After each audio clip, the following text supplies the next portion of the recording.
Oh, that's right. Yeah. That's great. Okay. Ladies and gentlemen, good afternoon.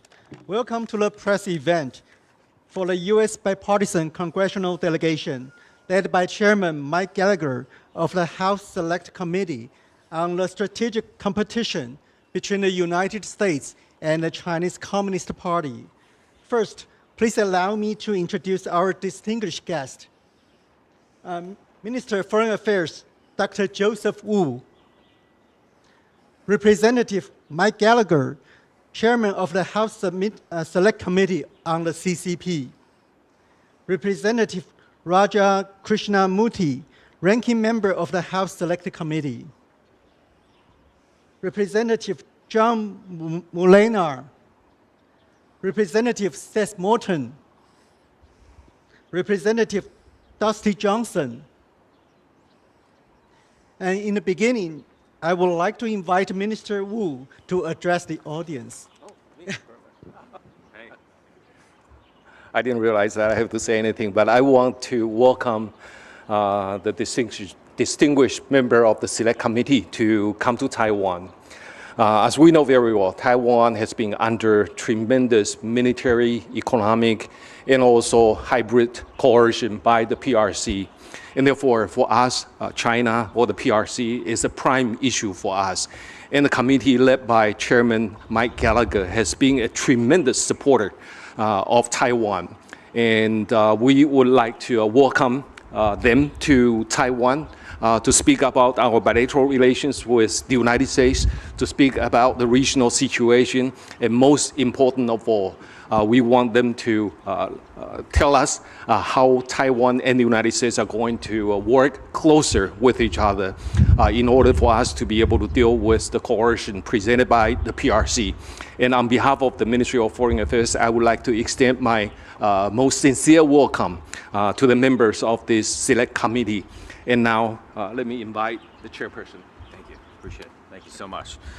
It's truly an honor to be here today, and this is my second trip to Taiwan. It's the ranking member's second trip to Taiwan.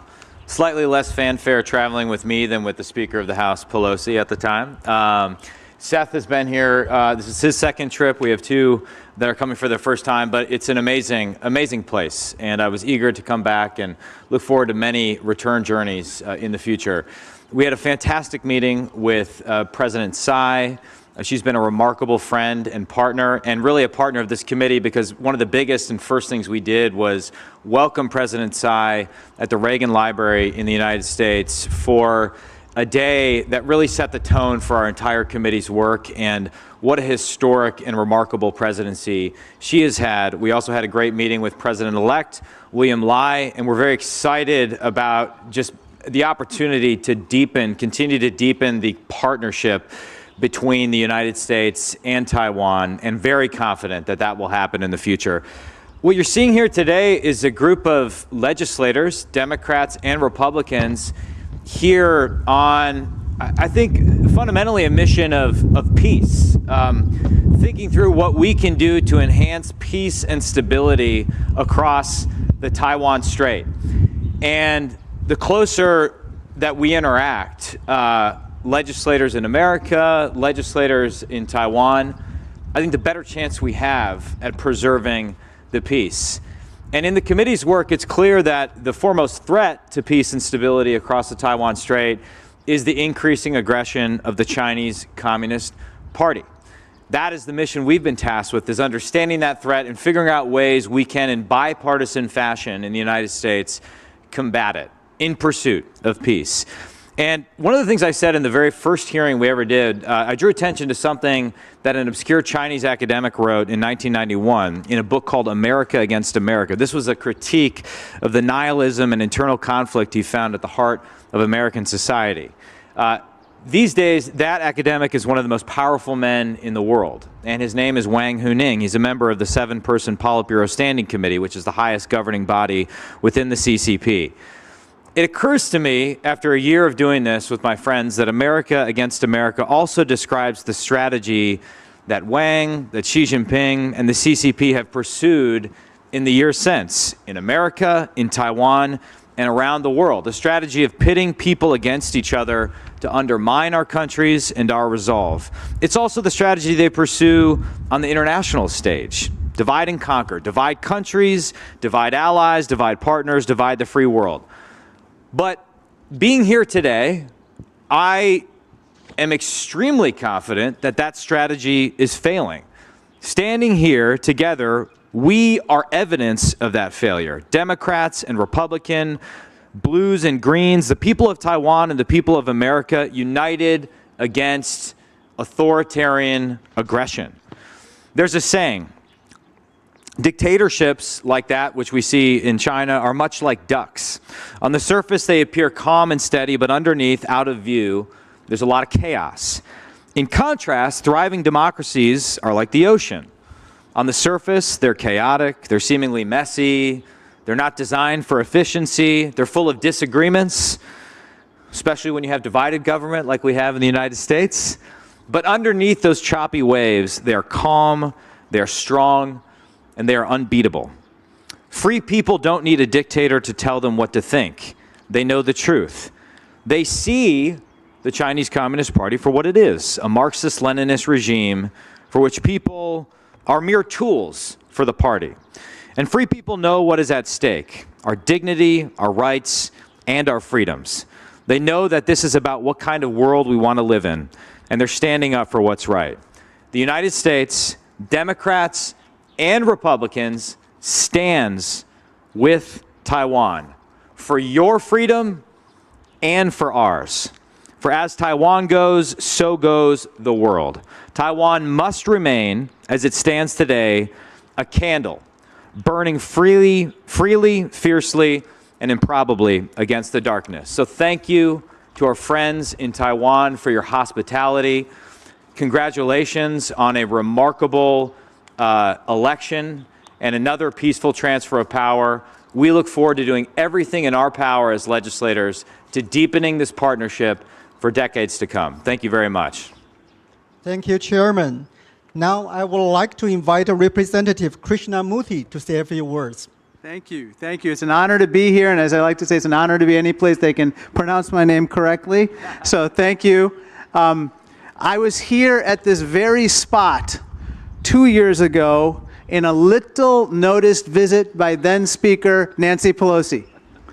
And we had a lunch on the other side of that door in that great banquet hall to talk about our relationship and how do we grow it, how do we deepen it, how do we strengthen it.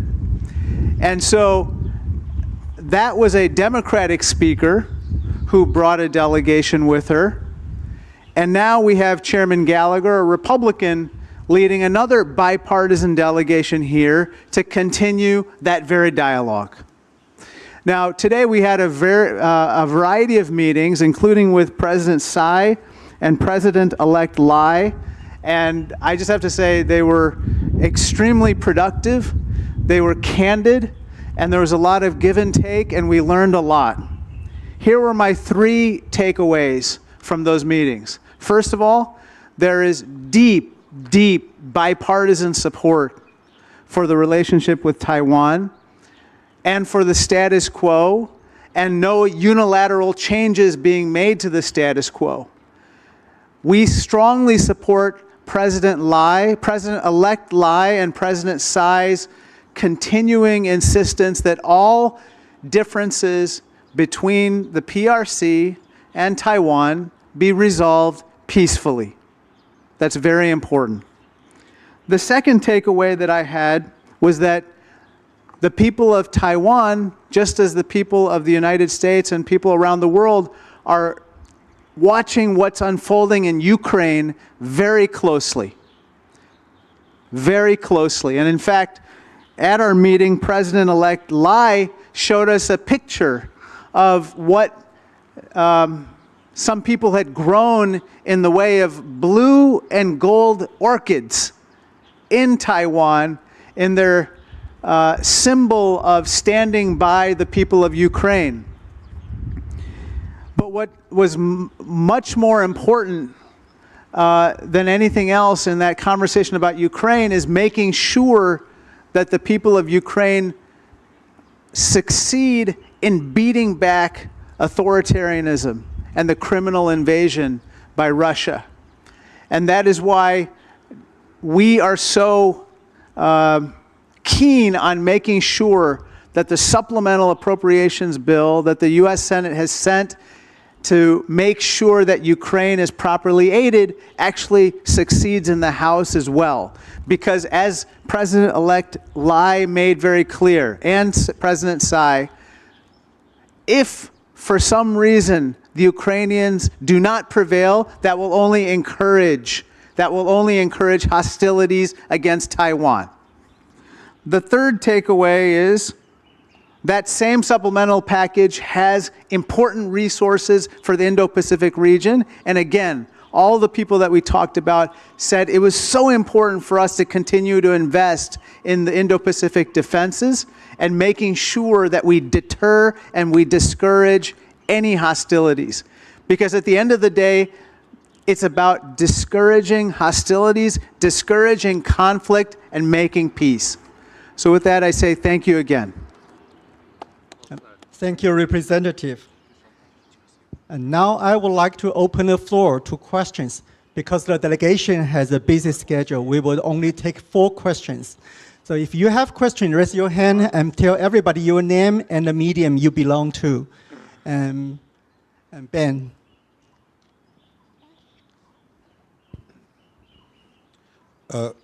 Thank you. I'm Ben Blanchard from Reuters. Chairman Gallagher, we've seen over the last couple of weeks, former President Trump has expressed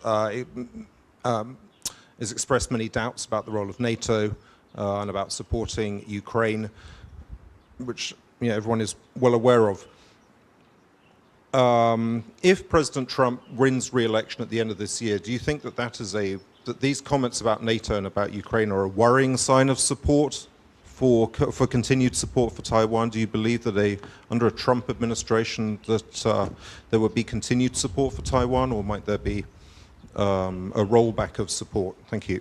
Well, I'm very confident that support for Taiwan will continue regardless of who occupies the White House, in large part because of what you're seeing here today. I actually think support for Taiwan in the United States Congress, which is supposed to be the dominant branch of our government. Article 1 is where most of the power constitutionally lies in our republic. I see growing and extremely strong support for Taiwan. And if you look at the work of our committee over the last year, the first report we released, the first major bipartisan thing we did, was a set of recommendations called 10 for Taiwan, which passed unanimously out of our committee. And then we turned about 7 out of those 10 into legislative reality via the National Defense Authorization Act. So I'm confident, regardless of how the presidential election goes, that we will maintain our support not only for Taiwan, but also a posture of internationalism and engagement. I think we all recognize that for America to succeed, we need to have allies and partners, and we need to look for ways to deepen those relationships, particularly as we look to reset simultaneously our economic relationship with China and reduce our dependency on China for critical goods. The only way that works is if we intensify simultaneously our economic and technological partnerships with places like Taiwan. And there, I think we still have a lot to do. We've passed the double taxation agreement in the House in a tax bill. It needs to pass the Senate. I would personally be in favor of exploring a free trade agreement with Taiwan. There's all sorts of ways where we can revitalize that economic proactive agenda. And I think it's up to Congress to step up. So that, I'll say one final note on this, and I understand why the presidential election occupies such a big place and is a source of media speculation. We've had kind of a debate in the last few months about certain things like, what are the guardrails we should put on American investment in China? Should we adopt a stricter set of guardrails? And we get a lot of pushback from Wall Street and people in corporate America. But something I say to them is that it's actually better for Congress to step up and legislate a solution to this, even if you may disagree with it or maybe a little bit more strict than you would have come up with. Because if Congress does it, if the legislature steps up and does it, it will last far beyond a change in a presidential administration. Otherwise, we go back and forth wildly between executive orders, and that's just a recipe for chaos. So my confidence stems from the fact that on our committee, we've had a great degree of bipartisanship, and I want to make absolutely clear that I think the people of Taiwan should be confident that America stands with them, even as we sort through a very intense political season domestically.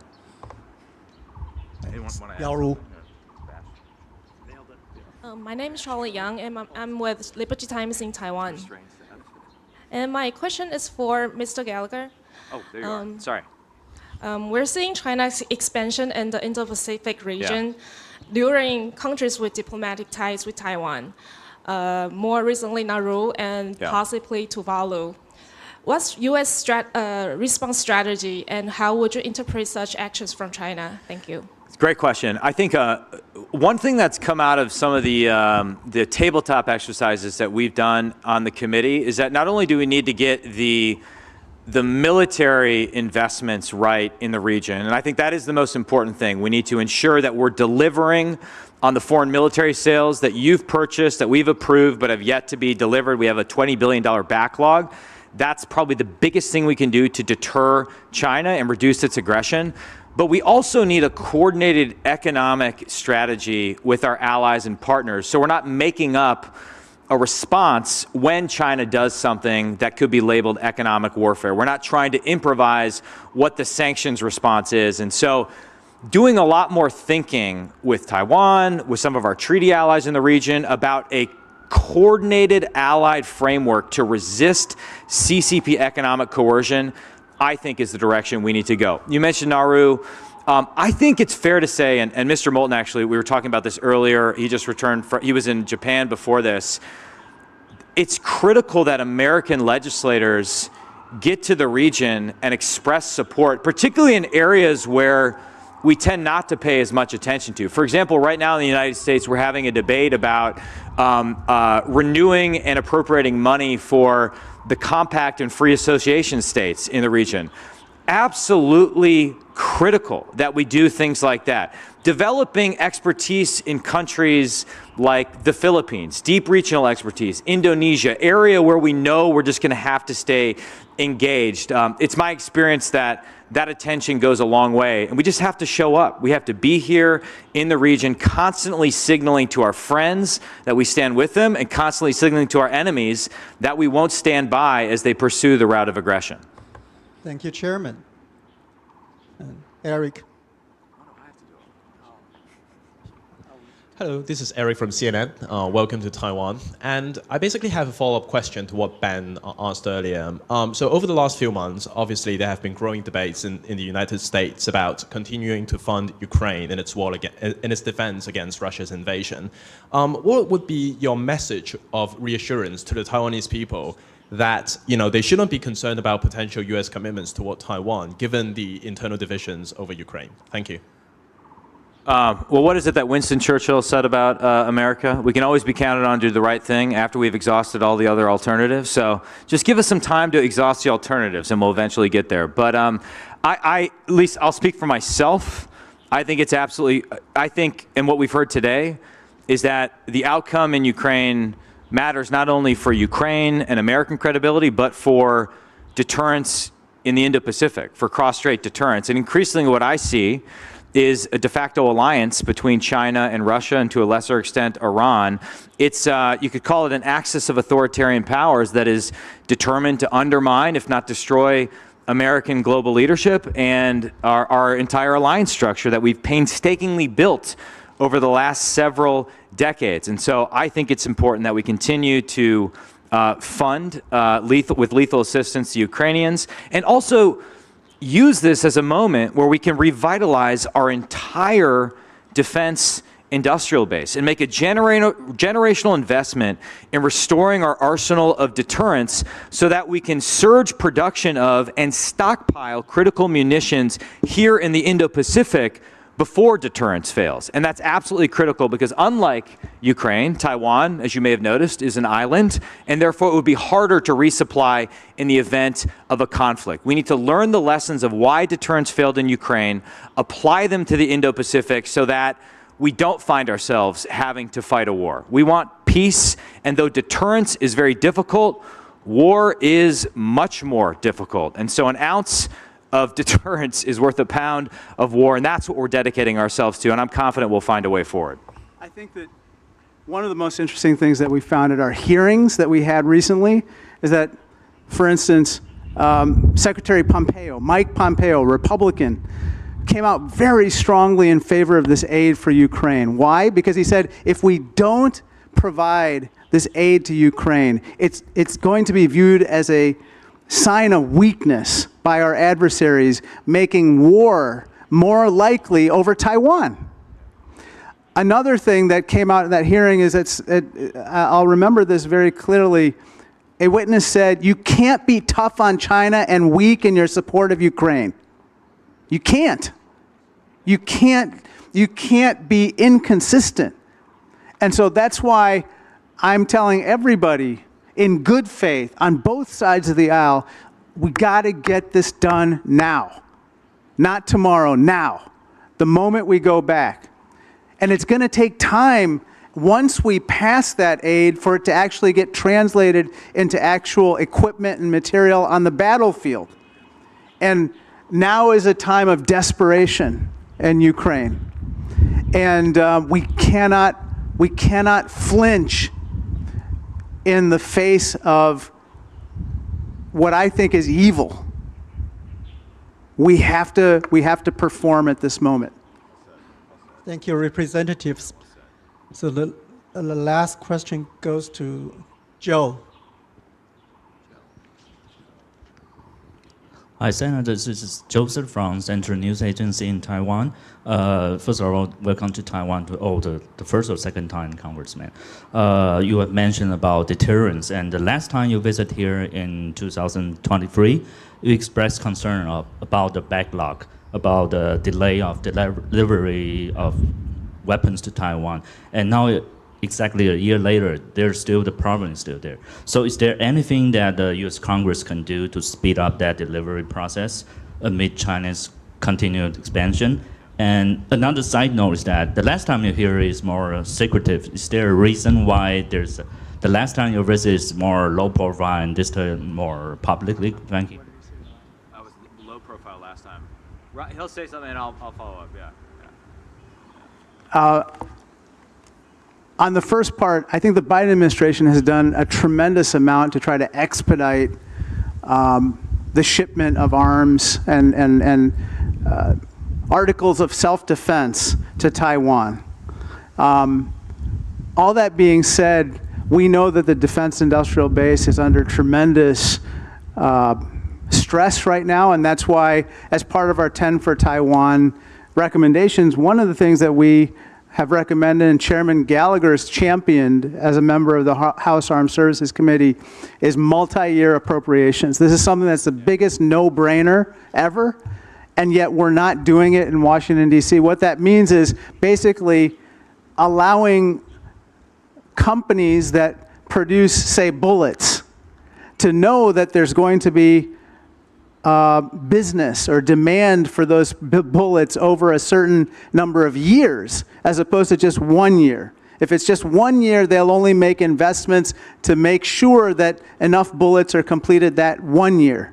But what we're realizing is that we need it over an extended period of time. So that's the fundamental challenge that we have. But another thing that we talked about is that we should start thinking about what we can co-produce here in Taiwan with regard to those items where perhaps you don't need a lot of intellectual property to be transferred, but you do need industrial capacity to be dedicated to it. So for instance, 155 artillery.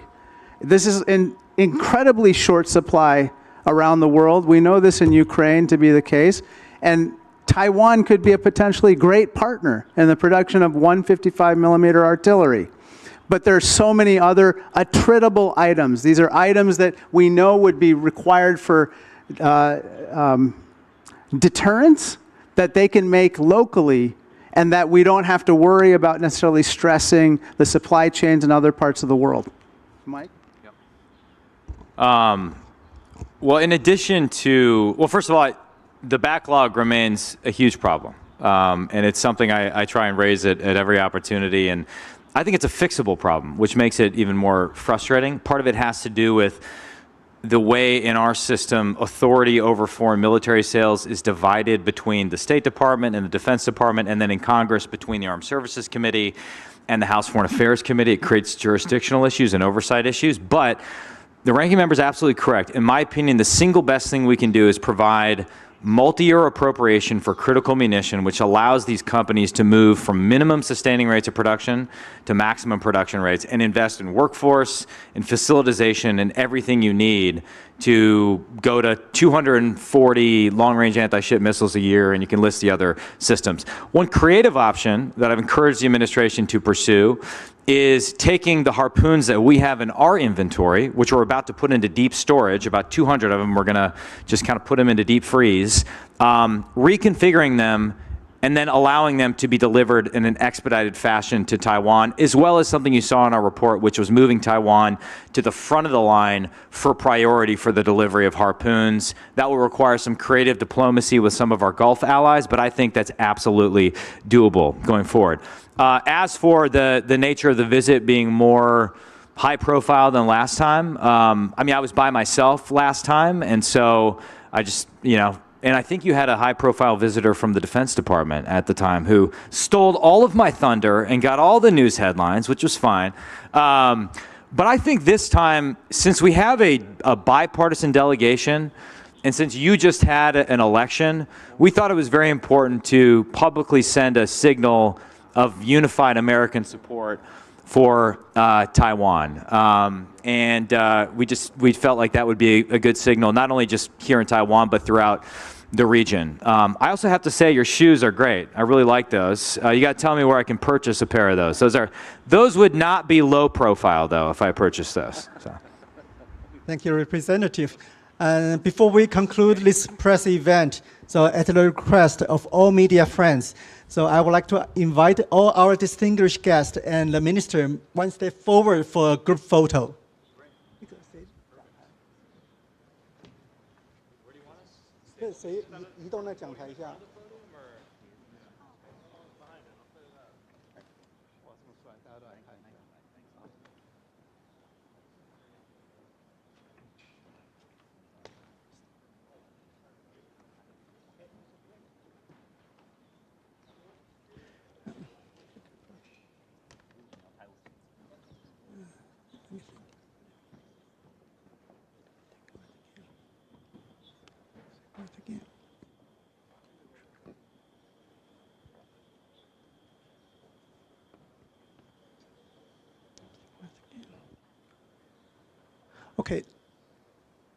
Okay, let me thank once again for the delegation for traveling from afar to be with us today.